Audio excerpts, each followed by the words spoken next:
Suara decit rem di jalan basah, mata pengemudi dipenuhi ketakutan. Benturan dahsyat yang memekakan telinga. Kamu membuka mata saat air hujan membasahi wajahmu dan semuanya terlihat buram pada awalnya. Lalu pandanganmu menjadi jelas dan kamu melihat langit abu-abu serta titik hitam sebuah wajah di atasmu. Kamu baik-baik saja? Maaf, aku tidak melihatmu. Dibantu oleh pengemudi yang menabrakmu, kamu pun berdiri. Untungnya, selain baju yang robek, tidak ada luka parah dan kamu tidak merasakan sakit. Eksoskeletonmu meredam semua dampaknya. Pengemudi itu hendak memanggil ambulans, tapi kamu menolak. Namun, kalian tetap menunggu polisi datang. Kamu memberitahu mereka bahwa itu salahmu karena kamu menyeberang jalan di tempat yang salah. Mereka memberimu peringatan dan membolehkan kalian pergi. Di rumah, kamu melepas baju dan memeriksa pelat kitin di sisi tubuhmu. Semua tampak baik-baik saja. Eksoskeleton adalah fitur hebat yang evolusioner. Pelat itu cukup keras untuk menerima tabrakan keras tanpa patah, tapi juga fleksibel. Sifatnya seperti per saat ada yang menabraknya. Omong-omong soal tabrakan itu, kamu jelas ingat dirimu tidak berlari menyeberang jalan secepat dulu. Kamu mengerutkan dahi dan mengayunkan tangan serta kaki. Lalu membungkukkan tubuh untuk memeriksa kecurigaanmu. Benar, kamu menjadi lebih sulit bergerak. Cangkangnya terlalu kaku. Waktunya meranggas kalau begitu. Kamu mengambil beberapa tarikan napas dalam, lantas menarik napas lagi sekuat mungkin. Kamu bisa mendengar suara kertak dari belakang. Itu cangkang keras yang retak. Tubuhmu telah tumbuh dan rasanya aneh di dalam eksoskeleton, tapi bagian luarnya tidak tumbuh, kebalikan dari dirimu. Eksoskeleton itu tidak hidup. Kamu menahan napas, dadamu mengembang, dan akhirnya retakannya cukup besar untuk melepaskan tempurung itu. Tapi pertama-tama, kamu bangun dan mengambil linggis dari mejamu yang disimpan di sana untuk alasan ini. Kamu mendorongnya ke bawah pelat di lenganmu dan membebaskan sendi sikumu. Lega rasanya. Benda keras itu jatuh ke lantai dan di bawahnya ada kulit lembut berkerut semakin keras saat kamu melihatnya. Dengan lengan barumu yang sedikit lebih besar, kamu menggapai punggung dan melepas semua tempurung di sana. Bagus, sekarang kulitmu berwarna merah muda dan berkerut. Kamu menjadi sangat peka, kulit segarmu empuk saat disentuh. Dan tak tahan pada tekanan. Butuh semalam bagi eksoskeleton untuk mengeras dan bisa melindungi. Jadi, kamu berbaring di kasur lagi dan tak lama kemudian tertidur. Di pagi hari, tubuhmu tertutupi pelat keras lagi. Bagus, ponsel bergetar dan kamu melihat pengingat. Ini Sabtu, waktunya balapan perosotan mingguan. Kamu cepat-cepat berganti pakaian, mengambil tas olahragamu, lalu pergi. Kamu memutuskan naik motor ke arena perosotan. Tak perlu alat pelindung. Tempurung sudah cukup keras untuk meredam kecelakaan apapun. Angin mengacak-acak rambutmu dan dalam 20 menit kamu sampai di sana. Anggota timmu melambaikan tangan dari lintasan, sudah memakai kostum olahraga.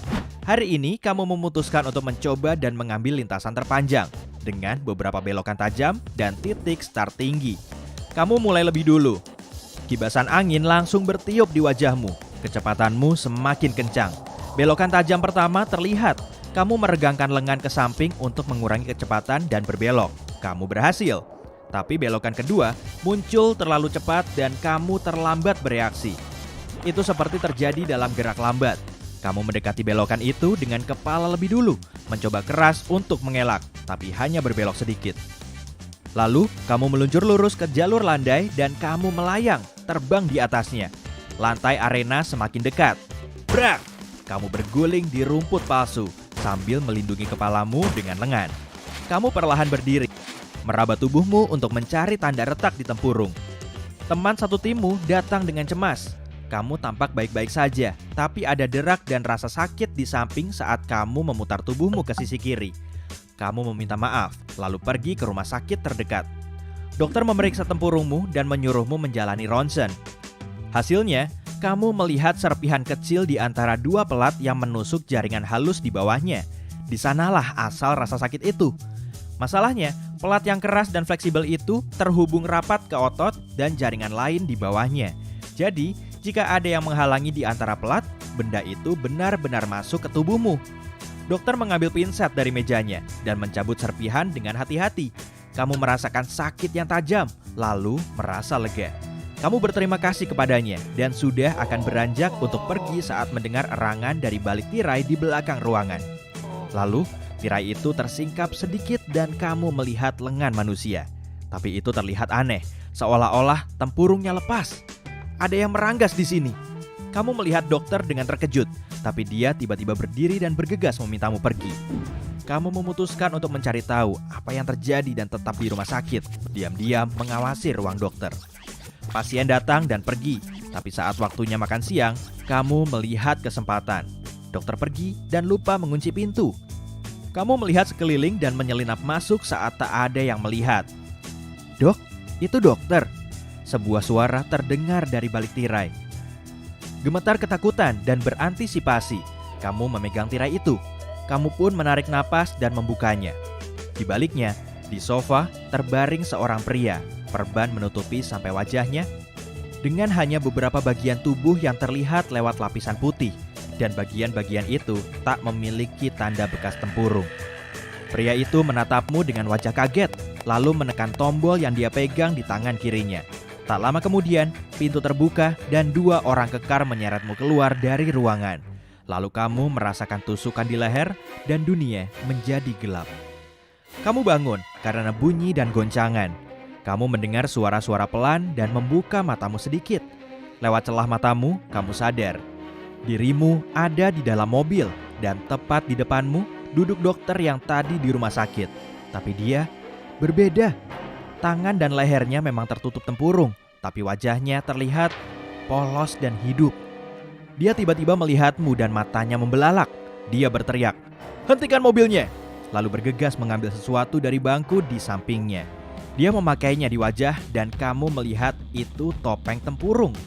Laju mobil merendah dan kamu melihat kesempatan. Kamu mengangkat tubuh dan langsung melompat ke pintu belakang mobil sambil berusaha membukanya. Kamu pun terjatuh, berusaha berdiri, lalu lari. Di belakangmu, dokter itu berteriak, "Berhenti, tunggu!" Tapi kamu berlari lebih cepat. Kamu berhasil mencari tumpangan ke daerah tempat tinggalmu dan berjalan pulang dari sana. Tapi saat kamu mendekati rumahmu, kamu melihat mobil mencurigakan parkir di pinggir jalan.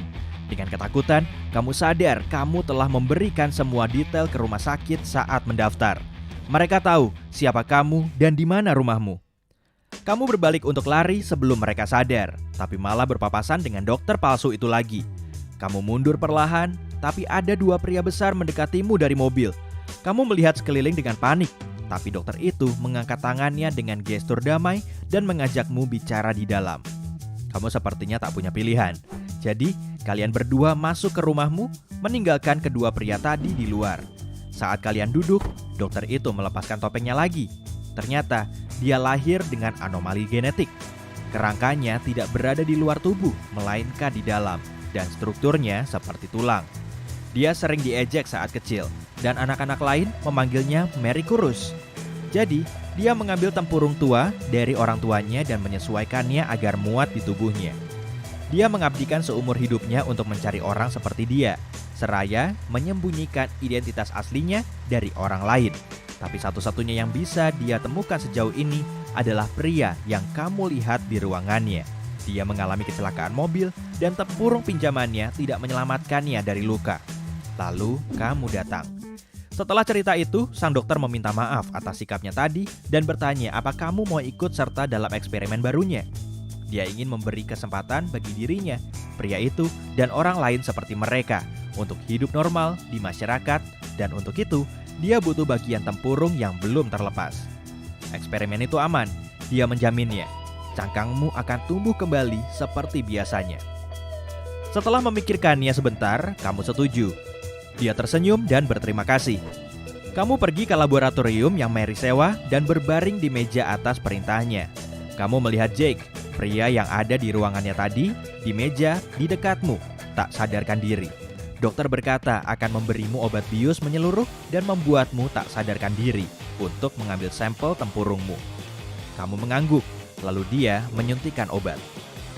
Kamu bangun dengan tubuh yang terasa segar. Kamu menatap dirimu dan melihat kulit segar, perlahan mengeras, sama seperti kemarin. Di depanmu berdirilah Mary. Dia tersenyum dengan mata berkaca-kaca. Kamu menoleh ke samping dan melihat Jake duduk di mejanya. dengan tempurung yang menempel sempurna di tubuhnya.